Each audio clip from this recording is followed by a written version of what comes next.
Inspirational video pot friend 40 months do this IRL. What? It's good? Titled A Hard Day. Spoilers ahead. Watch out and take care. It's late at night in the city and Detective Ko has two big problems to deal with. His mother has died and he should be at the funeral, but he's driving to his office because his squad is being investigated by internal affairs for bribery.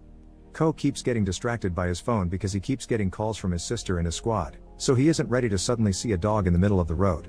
He manages to dodge it just in time, but he ends up hitting a man instead, killing him. While deciding what to do, he sees a police car approaching, so he hides the body and himself among the trash until it's gone. Then, he puts the body in the trunk of the car and gets away, but his escape is short-lived because he ends up driving into a DUI checkpoint. Ko doesn't want to do the test because he drank during the funeral, so he tries to convince the officers he only had a sip. He also tells them he's a detective. However, he keeps acting too suspicious by getting ready to flee the scene and adding an extra number to his police ID, an honest mistake he makes because he's too nervous. The officers don't trust his story, so while one of them calls the district to double-check his identity, another one tries to open the trunk of the car. This makes Ko freak out and get violent, so the cops tase him to calm him down. At that moment, they get confirmation that Ko is indeed a detective, so he gets to leave without issues. Meanwhile at the police station, Choi, Do and the rest of Ko's squad are in serious trouble because internal affairs have found all the bribe money. Their chief tries to stop them, claiming they don't have context for such an arrest, but the agents show him that they've also found a notebook with a list of all the bribes they've taken through the years. Back to Ko, he decides to go back to the funeral after another call from his angry sister. He scolds his daughter Mina for still being awake, but before they can talk much, his squad shows up to talk to him. They want Ko to take responsibility for the bribes, but he refuses to go down alone. An argument ensues that is cut short by Ko's sister with a reminder that they're about to close the casket, so the squad leaves to leave Ko to his mourning. Keeping to tradition, Ko helps the coffin rites instructor seal the casket, and during this process, he receives a message from his squad saying that internal affairs is going to see him to check his car. He needs to think of a way to get rid of the body quickly, and by noticing the ventilation shafts, he makes a plan.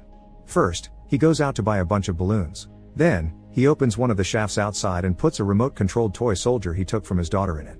Afterward, he gets back inside and asks to have one last moment with his mother, keeping the balloons with him with the excuse there for his daughter. Once he's left alone, Ko releases the balloons so they can cover the security camera, locks the door, and begins working on his plan. By climbing on a table, he reaches the ventilation shaft, opens it, and activates the soldier. While the toy slowly moves, Ko starts removing the nails from the casket to open it, and all the noises he's making get the attention of one of the funeral house's workers. The woman calls security, but since the door is locked and the security camera is blocked, the guard must find the director to ask for a key. This gives Ko some extra time to complete his plan, so he hurries to grab the toy from the shaft, which has some rope attached to it. This rope is tied around the body at the other end, so by pulling it, Ko brings the body inside the room and puts it in the casket with his mother before resealing it. However, there's a little detail Ko's missed. The guy he killed has a phone in his pocket, and it's now ringing from inside the casket. Ko considers the option of reopening it, but at that moment, the director unlocks the door, so Ko has to sit down and pretend he's mourning. Thankfully, the phone stops ringing before the director comes in. Later, when the casket is put inside the hearse, the phone rings again, but the driver just sings along. The day after the burial, the squad chief informs Ko they've managed to get internal affairs off their backs for now. With that taken care of, Ko only needs to do something about his last loose end, his car. When he sees a police car badly parked, he crashes into it on purpose and easily blames it on the officers by pulling rank. Then he gets his insurance to pay for the repairs without suspicion of when most of the damage really happened. Now Ko can go back to work. After watching a demonstration of a new kind of explosive, his squad gets a new case about a murderer they need to find. When handed the case file, Ko is shocked to discover the criminal is Lee, the man he killed. Obviously, he cannot tell the others about it, so he plays along and joins the raid of Lee's place. There, Ko finds the dog from the other night and follows it out, realizing that the crime scene is just a few steps away from Lee's home. While checking out the road to make sure he didn't leave any clues behind, Ko comes across Jin Ho, an officer that has come over to investigate a case of hit and run. It turns out someone saw the accident and called the police, but it was from a paid phone and anonymous, so Jin Ho has no idea who the witness was. Things only get worse for Ko when Jin Ho points out there's a security camera in the area, so they'll be able to check out the footage to find the car. The squad chief assigns Choi to go with Jin Ho to work on the footage because maybe their killer shows up in it too. Desperate to cover his tracks, Ko shows up at the office with the excuse of bringing his friend food and gets to watch the footage too. Fortunately, the video quality is bad and the car goes too fast, so the license plate is too blurry to read the number. Later that night, His sister asks Ko if they're still going away on a trip for Mina's birthday, and he confirms they are. She also wonders if their mother had a lover, because she went to see a fortune teller and was told their mother had a man by her side even now. The next day at the station, Ko picks up a call from an anonymous witness that wants to make a report about Lee. Ko accuses him of being a prank caller and hangs up, but the guy keeps calling, and even when Do picks up the call next, the man specifically asks for Ko. Do transfers the call to him, and Ko begins to worry when he hears the voice ask what he did with the body. Hanging up again doesn't do much because the man just calls his cell phone next. Ko rushes out of the building to take the call out outside as he denies knowing what the voice is talking about. The man tells him he'll make demands soon and asks him not to do anything crazy or he'll report him. That's when Ko sees a person at the payphone that hangs up at the same time the mysterious voice does before getting into a taxi. Ko doesn't hesitate to chase it through the streets, but he isn't fast enough and the cab gets away. A few moments later, the man returns to his own work and reveals he's also a cop, Lieutenant Park, and he was the one in the police car Ko saw the night of the accident. When he returns to the station, Ko learns that Choi and Do have been to the mountain his mother is buried at because that's the last known location of Lee's phone, but thankfully they didn't find anything. Park keeps calling him on both mobile and desk phone, so Ko keeps hanging up as well. This lasts for a while until Park actually shows up at the office and punches him, and as soon as the squad cuts in to stop him, he pretends to have confused Ko with someone else. The other cops are happy to see Park because it turns out he was the one that got internal affairs off their backs. When Park goes to the toilet, Ko follows him there and locks the door before demanding to know what he wants. Park's demand is simple, he wants Ko to bring him Lee's body. Ko pretends he doesn't know where it is before starting a fight during which both of them end up inside a stall. Park takes the chance to push Ko's head inside the toilet, so Ko has no other choice but to accept to bring the body to avoid getting killed. After driving to the mountain as fast as possible, Ko digs up the casket and retrieves Lee's body. Then he begins examining it closely to know why Park wants it so badly, allowing him to find Lee's phone and, most importantly, 2 bullet wounds that indicate Lee had already been dead when Ko hit him with his car. Desperate for answers, Ko returns to Lee's hideout to charge the phone. He also finds Lee's wallet with a card for a shady private piggy bank.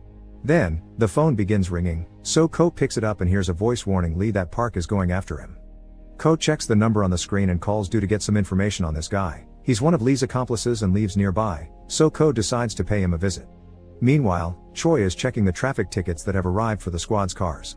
One of them is for Ko, and when Choi sees the security camera picture, he can't help noticing Ko's car was damaged before the accident with the police car and the model matches the car on the hit and run footage. Back to Ko, he finds Lee's friend Joe, who tries to run away as soon as he sees a cop. Ko chases him and manages to catch him thanks to Joe's own clumsiness, so Ko takes him to a roof and threatens to push him if he doesn't talk. Joe explains that Park is a corrupt officer that stole illegal substances from a case and began selling them, becoming a major player in the scene. All his profits were stored in a private vault, but Lee stole the key from Park and hid it on his body. Park had shot Lee while trying to get his key back. After freeing Joe, Ko returns to the mountain and checks Lee's body again using a metal detector that indicates Lee hid the key in his rear. Ko swallows back his disgust and retrieves the small package hiding there, which contains a capsule inside. However, he drops it on the ground when Choi suddenly shows up to arrest him for the hit and run. In Choi's car, Ko explains he's being blackmailed by Park and that he was the one that killed Lee, so Choi accepts to take off the handcuffs, and at that moment, Park calls Ko. As soon as Ko gets out to answer the call, a crane drops a shipping container on top of the car and kills Choi. On the phone, Park admits he did it as a warning, reminding Ko he wants Lee's body by 6 a.m. Furious, Ko threatens with turning himself in, so Park plays his next card. He's at Ko's place visiting Mina. Breaking all speed limits, Ko drives back to his house to save his daughter, but by the time he arrives, Park is already gone. Now that he can't turn himself in if he doesn't want to lose his family, Ko comes up with a different plan. After telling his sister to leave for the birthday trip without him, Ko goes back to the station to get more bullets and notices the explosive from the demonstration, so he takes it with him too and puts it inside Lee's body. The detonator goes with his keys, making it look like a keychain. In the morning, Ko meets with Park to hand him the body. To make sure there are no tricks involved, Park takes Ko's gun and drops the bullets before giving it back, but he doesn't suspect the keychain. He also uses a metal detector on Joe's rear, and the detector's reaction to the bomb makes Park think the key is still there. Then, he tries to shoot Ko, but Ko lies and says if he dies, there's a timed email that will be sent to the station explaining the whole deal. Park is impressed and lets him go, and as soon as he leaves, the bomb explodes, pushing his car into a lake. Ko picks up the bullets and watches the water for a few minutes to be sure Park isn't coming back. Thinking it's over, Ko returns home and puts the gun away in a bookshelf drawer before getting his bag ready to join his family. However, when he's about to leave, Park shows up and attacks him. The two men begin fighting around the apartment and Park pushes the bookshelves, making it almost impossible to retrieve the gun. Ko runs into the bedroom and locks the door with some furniture, so while Park tries to open it, he climbs over the balcony railing and carefully makes his way to the next window, allowing him to get back into the living room. He tries to go for the gun again, but Park hears him and comes over to restart the fight. The two men end up stumbling into the bathroom, and Ko takes Park off him by burning him with the hot water.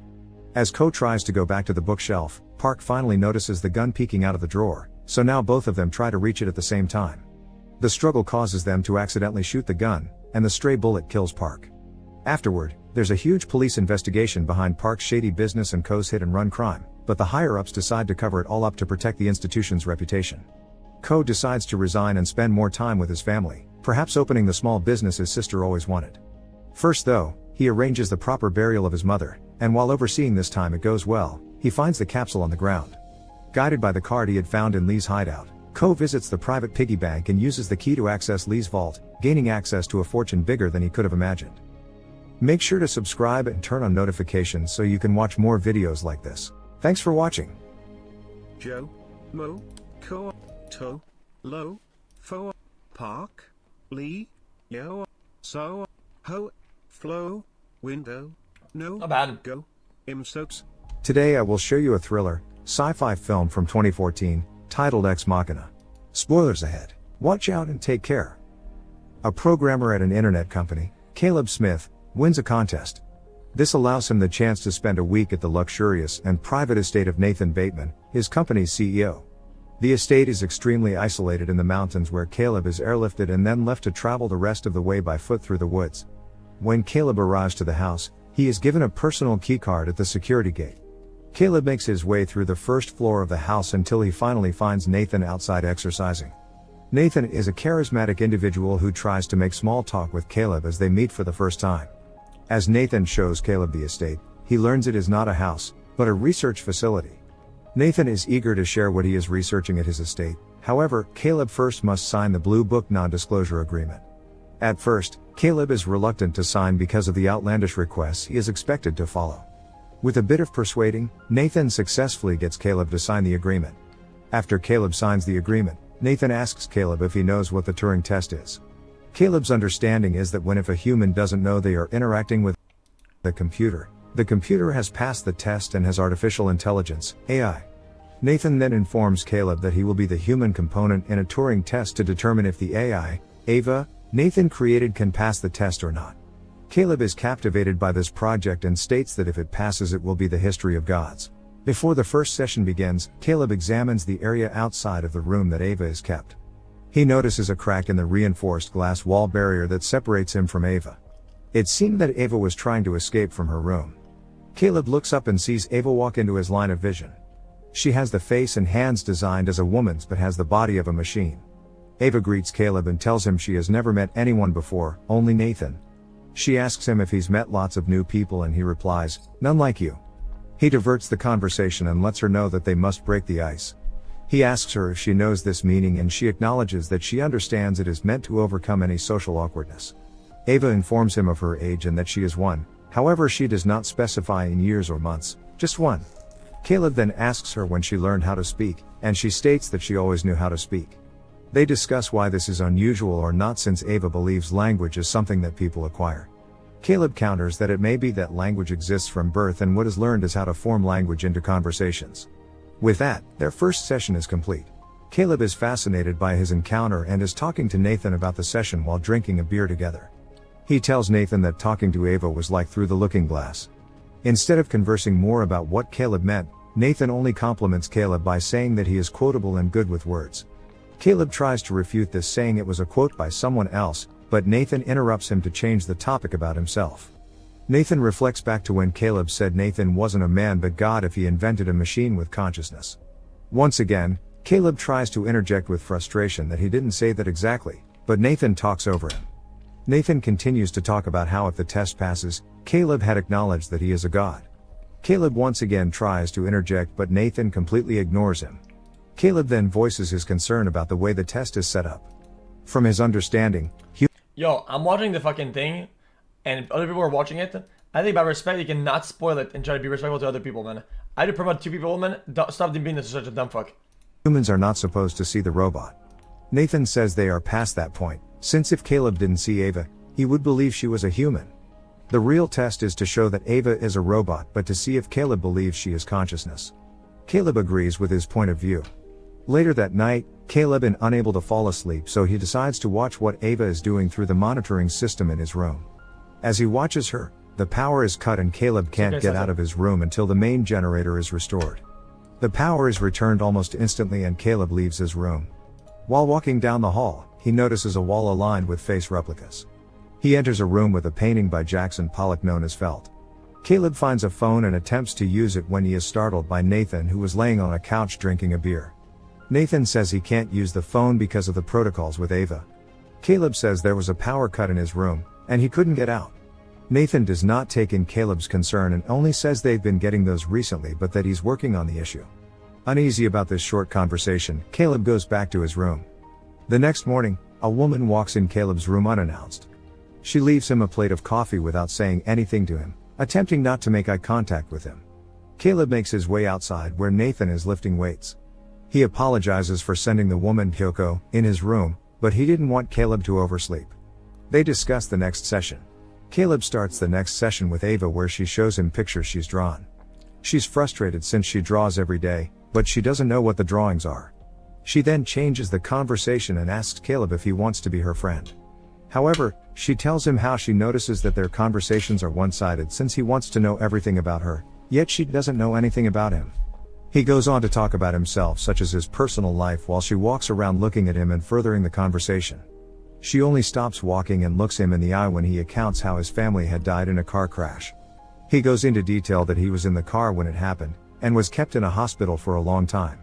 Ava has a look of sorrow and there is remorse in her voice when she tells him she's sorry that happened to him. He says it's fine and that soon after he got into coding and became advanced in that field. Ava's face changes from sorrow to neutral and compares him to Nathan. Caleb agrees, then instantly exclaims that he's different from Nathan since Nathan has accomplished so much more in the coding field. Ava asks if Caleb likes Nathan, which he says he does. Ava also wants to know if he is friends with Caleb, which Caleb replies that he believes so. She goes further into the question as to whether Nathan is a good friend to Caleb.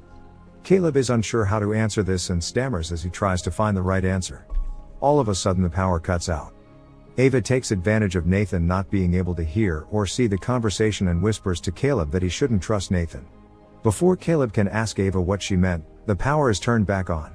Ava immediately starts to talk about books so that Nathan is not suspicious about what may have been spoken about when the power was out. It takes a moment for Caleb to snap out of what happened, but he goes on ahead and agrees to what Ava was saying about books. At dinner, Caleb learns that Kyoko doesn't know any English. Nathan says it's another security measure since she won't understand the projects he works on. Nathan turns to the subject of the power cuts he's been facing. Something, punch her in the fucking Caleb face, man. asks why Nathan doesn't have the technicians come back to fix the generator. Nathan says it's too difficult to get people to come fix it because of all the security measures, and that after the last job, it's a robot, man. You gotta punch it. He had all those men killed.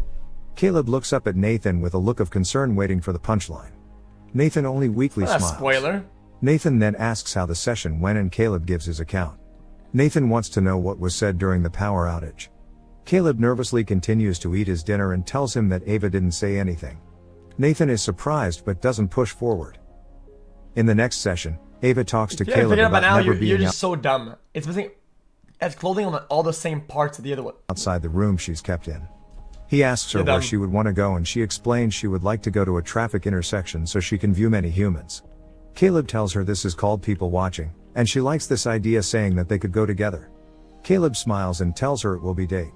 She is happy with this answer and tells Caleb to close his eyes. She walks to her closet and puts on a dress, sweater, and wig. When she is dressed, she walks back to Caleb to show him her new look. He says she looks nice. Ava is pleased with this answer and says that is what she would wear on their date. Caleb is confused to what Ava had said and done the previous session. He asks Nathan why he would give an AI a sexuality and that they don't need a gender. Nathan explains that it is only nature for gender and sexuality to exist. Caleb still does not understand Nathan's reasoning, continues to argue with Nathan about the subject. Caleb accuses Nathan of programming Ava to be attracted to him. Irritated, Nathan tells Caleb to follow him to another room. When they enter the room, Nathan walks up to a large abstract painting displayed on the wall. Nathan describes the methods of the famous painter, Jackson Pollock. At the end of his rant, he asks Caleb what would have happened if he didn't stick to his methods. Caleb replies that Pollock would have never had a painting. Nathan excitedly agrees with him and compares the painter's methods to the test. That if the painter thought of every step and process, he would not have been successful. Nathan calms down and tells Caleb that he didn't program Ava to be attracted to him and that she is not pretending to like him. In the fourth session, Caleb recalls an experiment he had to take in his AI course at college called Mary in the Black and White Room. He describes a scientist who specialized in colors but had never seen color because she lived in a black and white room. She was born there and was always alone. When the scientist stepped outside for the first time, she had finally learned what colors felt like. As Caleb tells the story, Ava connects with the scientist and imagines herself alone in a black and white world. After finishing the story, Caleb tells Ava that Mary in the black and white room is a machine. The human is when she walks out. Ava only stares at Caleb unmoved and serious. Caleb then tells Ava that he was brought there to test her. He asks her if she knew, which she replies that she didn't but that she is sad about that information. The power is cut, and Caleb takes advantage of the situation, asking Ava why she told him not to trust Nathan. She answers that Nathan lies about everything. Caleb is still confused as to why there are so many power cuts and believes that Nathan is orchestrating it. However, Ava tells him that she is the one causing the power cuts since she can reverse the power flow when charging herself. Caleb starts to understand that he didn't win the lottery to go to the estate by chance but was instead chosen. Caleb confronts Nathan about this on a hike near a waterfall. Nathan says he chose Caleb because he knew he would ask all the right questions. Kyoko is standing in the room with the Jackson Pollock painting staring at it. Caleb walks in and tries to get her attention. He walks up to her and puts his hands on her shoulders and faces her, asking where Nathan is. She doesn't seem to understand and stares at Caleb. He continues to ask for Nathan when Kyoko starts to unbutton her blouse, continuously staring at Caleb. Bewildered, Caleb tells her to stop, yet Kyoko does not listen. Nathan walks in casually and reminds Caleb he's wasting his time talking to her, but he wouldn't waste his time dancing with her. The room is lit red, music starts to play, and Kyoko starts to dance. Nathan joins her in a choreographed dance as Caleb looks at them like they're crazy. During the next session, Ava asks Caleb a series of questions. At first everything seems fine until she asks Caleb what will happen to her if she fails the test. He does not have a direct answer and the power cuts out. As the power is out, Ava asks Caleb if he wants to be with her. She doesn't give him a chance to answer and says that she wants to be with him. Outside, Caleb and Nathan are having a few drinks and discussing Ava when Caleb learns that Nathan is going to create another model after Ava. Nathan describes the process where he will download her mind and unpack the data. He will also wipe out her memories and keep the same body. Caleb realizes this process will essentially destroy Ava. They return inside the facility where Nathan lies on the couch and continues to drink. Caleb watches him from across the room. When Nathan passes out from his drunkenness, Caleb takes Nathan's keycard and goes to Nathan's computer. He pulls up the old video footage from when Nathan had created the other AI models before Ava.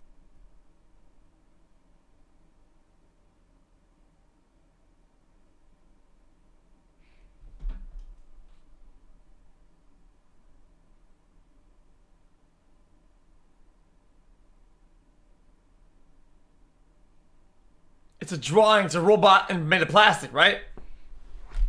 Guys, it's a mannequin. If I show a mannequin in a movie, right, and it's naked, it's fine. It's a mannequin, right? It's made out of marble and shit. That was made out of plastic. Is that a big? Is that a big? I don't think it's a big deal. The footage shows Nathan with various female robots. The last robot is shown. Okay, this is gonna get risky though. Christ.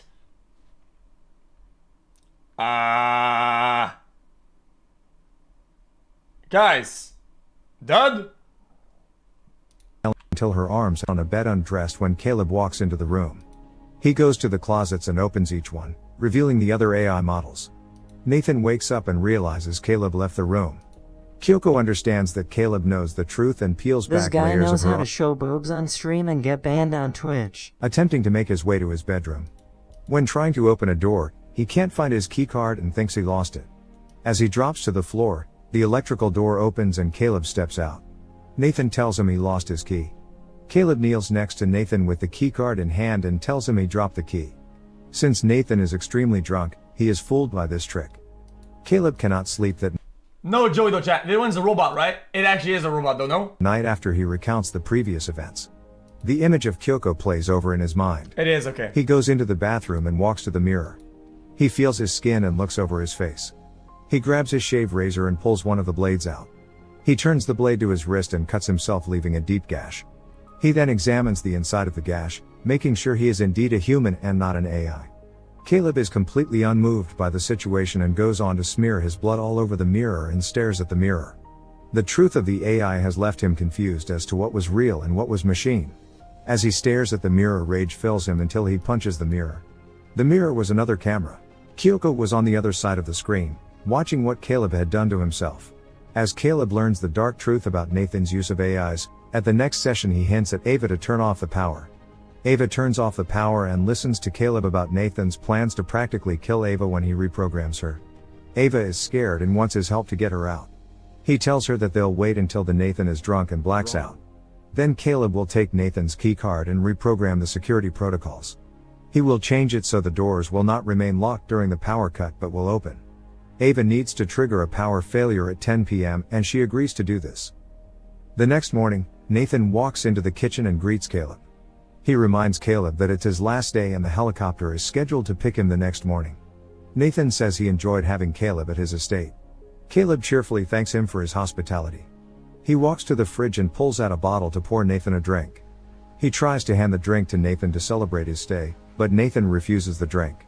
Confused that Nathan doesn't want the drink, he tries to offer him a beer, but Nathan still refuses. Nathan has been drinking too much and wants to go on a detox. Caleb is defeated and drinks by himself. Nathan switches the conversation about Ava, wondering if she passed the test. Caleb quietly agrees that Ava had passed. Nathan is pleased about this answer, then goes back to an older conversation they had as to whether Ava was pretending to like Caleb. Nathan points out that Ava probably pretended to like Caleb because she saw him as a means of escape. He tells Caleb to follow him out of the kitchen to show him something. Kyoko walks up to Ava's room and Ava asks who she is. Kyoko says nothing. They stand in silence. Nathan is showing Caleb footage on his personal computer. He reveals that he had a battery-powered camera in Ava's room. Nathan has been able to see and hear everything that has been said between Ava and Caleb during the power outages. Nathan does not seem angry. He explains that Caleb was the real test, not Ava. Oh, that means that it passed a Turing test. He gave her Caleb as her hope of escaping. She was expected to use her charm and emotions to manipulate Caleb into helping her. Caleb is angry and avoids eye contact with Nathan. He understands that Nathan didn't choose him because he's good at coding. He was chosen based off his search engine that showed his interests, that he had no girlfriend, and that he was morally good. Nathan sits next to Caleb and says that the test did indeed pass. At that moment, the power cuts out and Nathan asks Caleb exactly how he thought the escape plan was going to work. He laughs at the plan, believing he caught Caleb. However, Caleb uncovers to Nathan that he figured he had been watching them. Caleb got him drunk the day before and reprogrammed everything. The power turns back on, and Nathan is anxious. He stands up and walks back to his monitor to check on Ava. Ava has left her room. As Ava walks out of her room, she walks past the same wall of face replicas Caleb had passed. She examines one of the faces, comparing it to her own. Kyoko steps out into the hall and Ava faces her. Nathan is watching as all of this happens from his monitor. Angered, Nathan turns and punches Caleb, knocking him out. He grabs a dumbbell weight, staring at the monitor taken over by fury. Ava and Kyoko are standing face to face. Ava leans over and whispers something to her, but it is inaudible. Ava holds Kyoko's hand while Kyoko holds a knife in her other hand. The women look at each other with understanding. At that moment, Nathan steps into the hallway. Both women look at him but say nothing. He orders Ava to back to her room. She asks if he'll ever let her out of the room. Nathan lies, saying that he will. Ava knows that he is lying and starts to walk towards him. He orders her to stop. She ignores him and starts to run towards Nathan. He's scared as he continues to yell at her to stop. She charges straight towards him. She knocks him down to the ground and attempts to choke him. Nathan overpowers her, standing over her. Ava hatefully looks at him. Nathan brings the weight down to hit Ava. She uses her arm to block the hit, breaking her arm off. Nathan starts to drag Ava back to her room, but Kyoko stabs him in the back. He turns around and strikes Kyoko in her face. Kyoko's jaw breaks, revealing her robotic face. As Kyoko falls to the ground, Ava pulls the knife from Nathan's back and proceeds to stab Nathan in the stomach.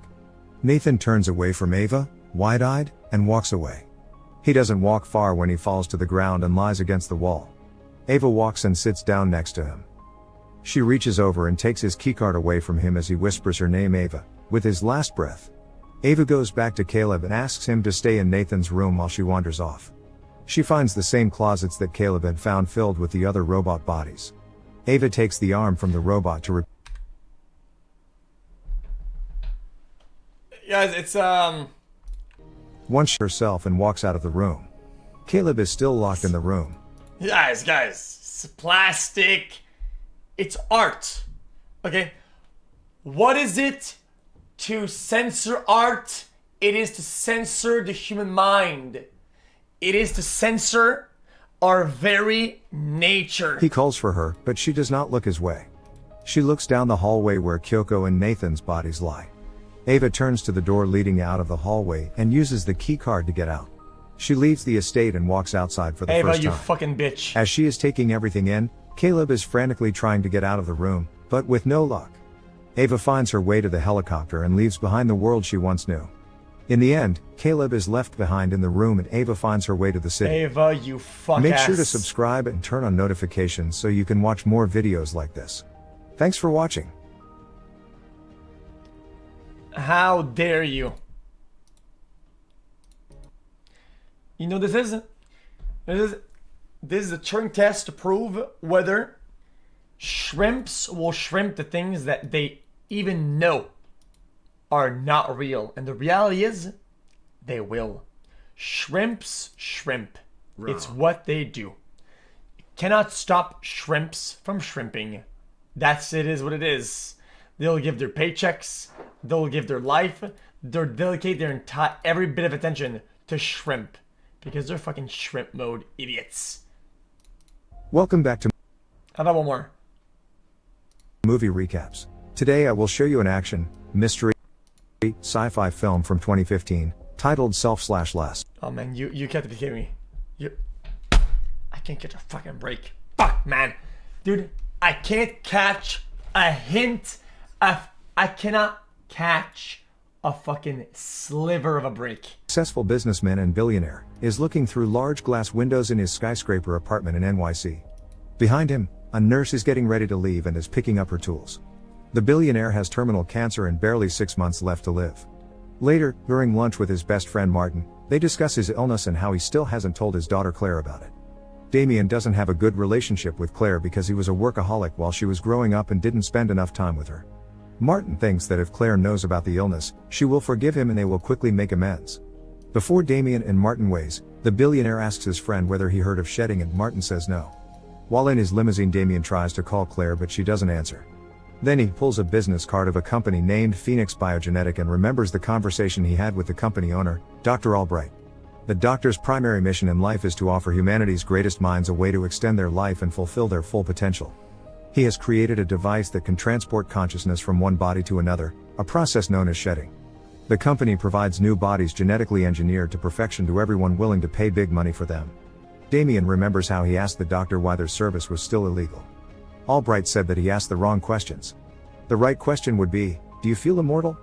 After going through these memories and wondering whether to take Albright's offer, Damien goes to see Claire, who is running a non-profit organization.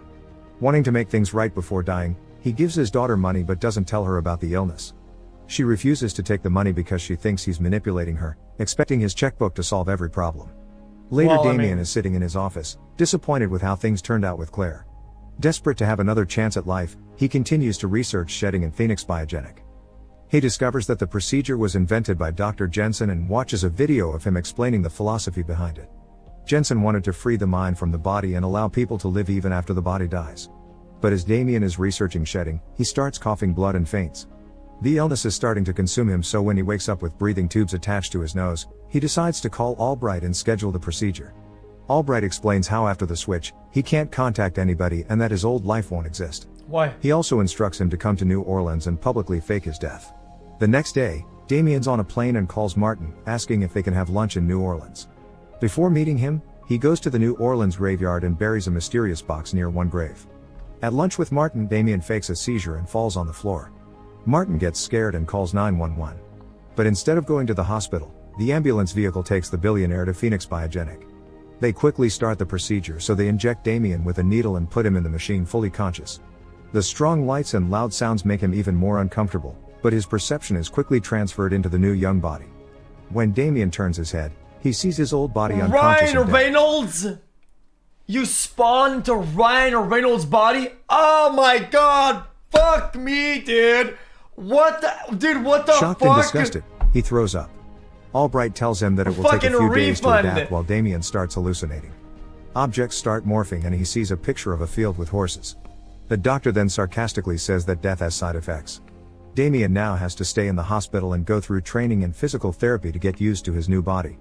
Since he can't go back to his new life, Damien also has to learn a fake biography and use a new name, Edward Kidner. After a brief phase of confusion and desperation, he starts liking his new handsome self, but the hallucinations and headaches don't go away. Albright tells him that his mind still hasn't got used to the new neural structure, so he gives him pills that will help the transition. If Damien doesn't take them, he might die or have severe migraines and hallucinations.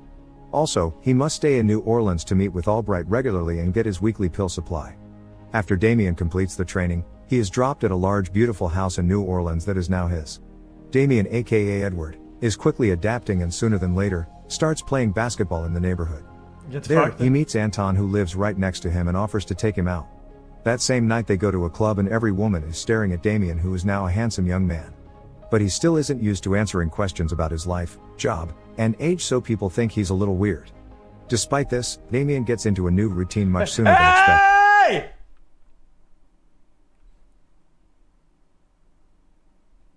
What the fuck is wrong with this, man? What the fuck is happening, man?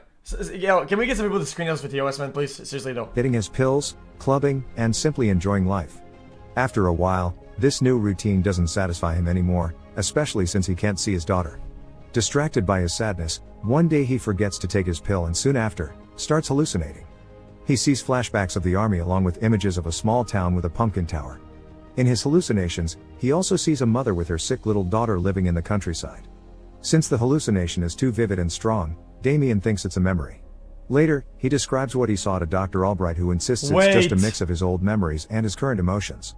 As a way to draw his attention They didn't engineer this guy's body, it's somebody else. to something else, the doctor gives him tickets to Hawaii and doubles his medication.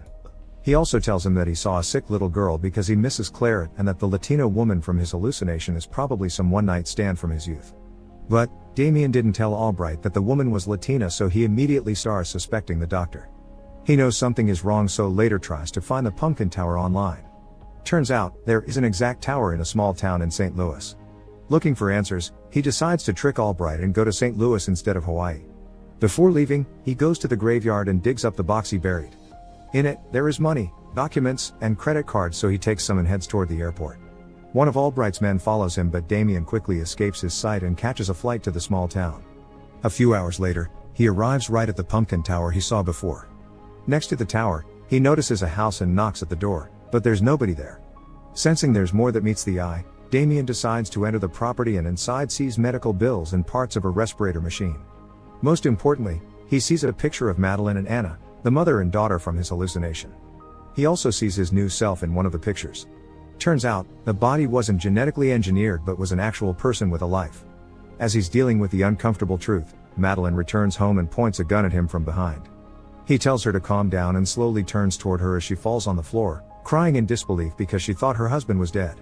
As he tries to explain, Albright's men come into the house, knock out Madeline and try to kidnap Damien. His friend Anton comes too, since he was part of the Phoenix biogenetics and was spying on him the whole time. Anton explains that Madeline's husband, Mark, agreed to give his body for money that would cover his daughter's treatment. Damien is shocked and confronts Anton, explaining why Albright is a murderer. The spy then gives a cold-hearted metaphor, telling him that it's normal to be upset because he bought a new car and just found out the car had a few miles on it. Also, even though he is angry, there's no point in coming back to the house since they will assassinate Madeline and burn her property. Luckily, the billionaire has a strong moral compass, so decides to trick Albright's men and save Madeline. He pretends to take his pills, so he goes to the bathroom and attacks one of the men there. With the help of Mark's army instincts, he kills a few of Albright's men and goes to wake up Madeline but loses his pills during a fight. Anton and the others try to burn the house down, but Madeline and Damien go onto the platform and start shooting them in the legs. Soon after, Damien kills everyone and runs toward the car with Mark's wife. Damien lies to her and pretends to be her husband, saying he agreed to do some dirty work to pay for Anna's medicine. Both of them head off to save Anna, who is at school. Anna also thinks Damien is her dad, so she runs toward him and hugs him, yelling that she knew he wasn't dead. Later, the three of them book a stay at a motel where Damien uses a computer to find more about Phoenix Biogenic.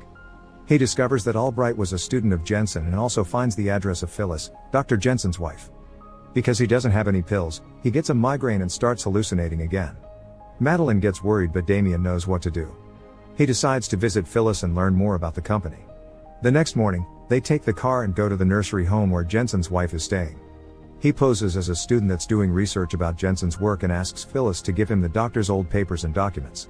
The old woman has Alzheimer's, so she believes Damien and starts telling him all sorts of information. He finds out that Albright visits her every week, so he quickly figures out that Jensen is using Albright's body. He asks Phyllis to call Albright and invite him to come. When the doctor What? information. He finds out that Albright visits her every week, so he quickly figures out that Jensen is using Albright.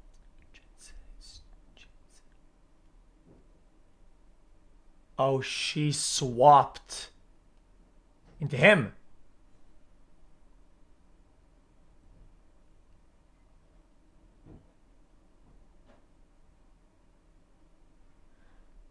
No, he's into her.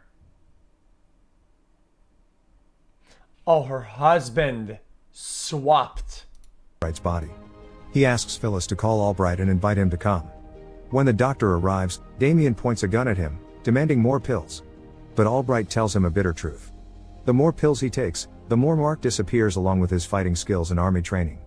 Without the pills, Damien's mind will fall into oblivion and Mark will take over the body. Damien then kidnaps Albright and demands he takes him to the lab. But as they start walking through the hallway, Albright's men attack and disarm him. As they are taking Damien to a dark vehicle, Madeline arrives and hits one of Albright's men. What? Turns out it was Anton in a new body. It's not his first shedding, and that's why he can quickly adapt to new vessels.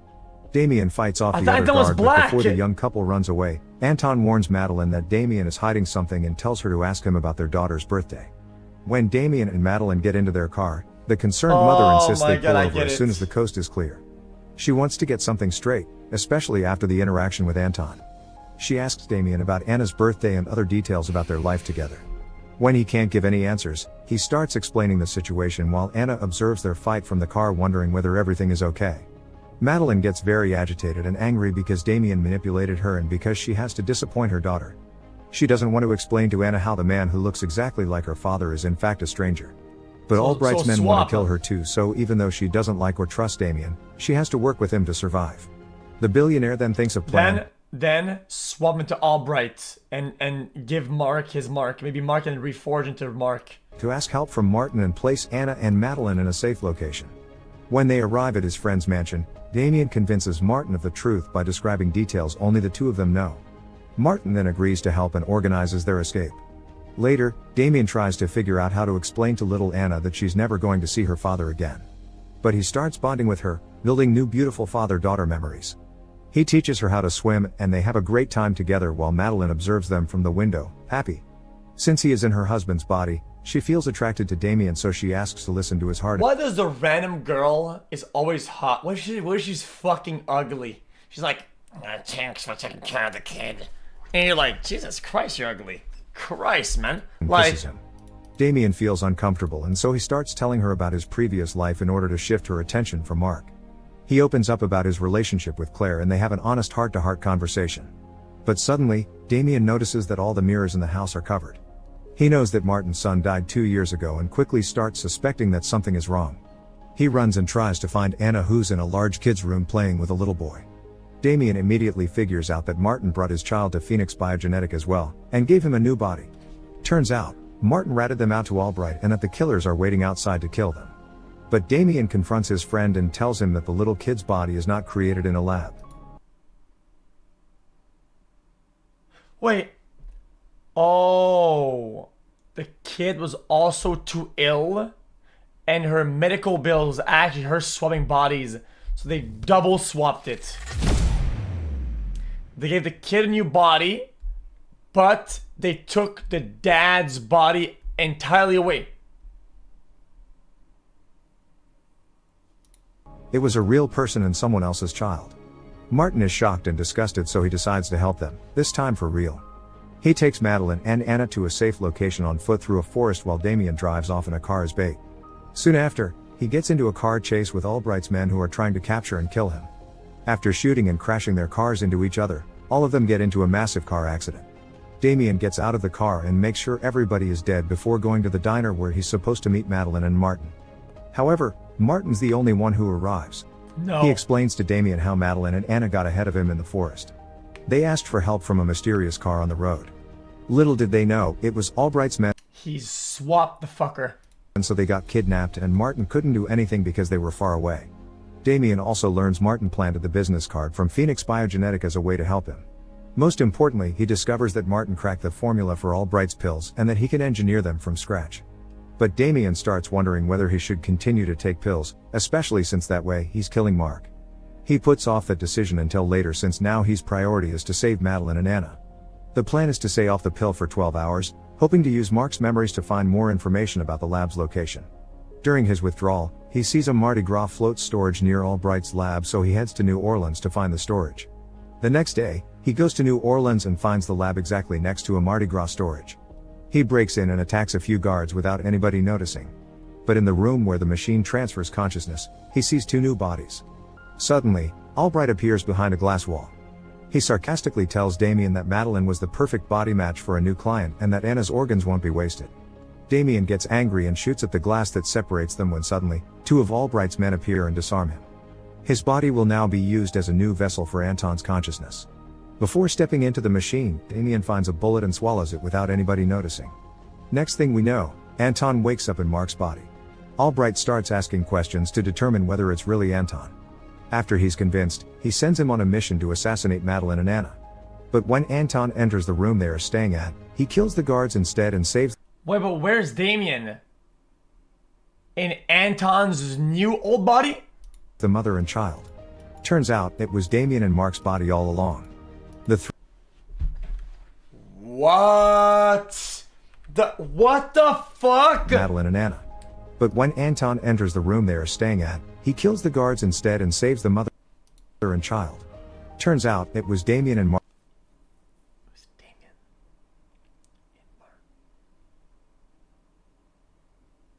Mark's body all along. The three of them start running away and fight off Albright's.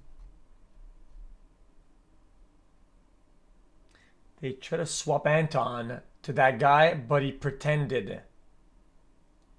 The bullet glitched the machine because it has lead in it. Soon, they end up in a room which separates them from Albright with a glass wall. Damien tells the doctor that he carefully listened to instructions before the first procedure.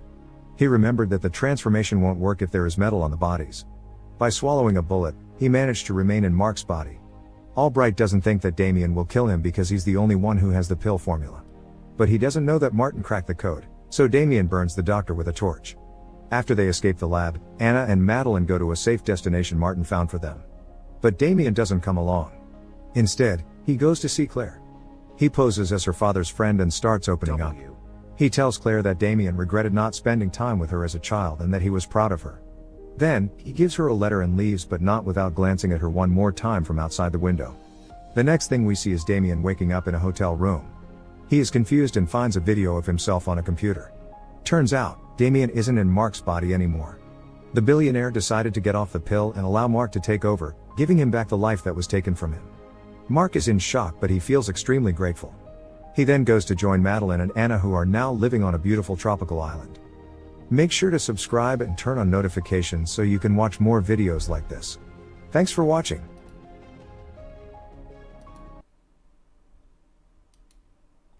Damien, you fucker.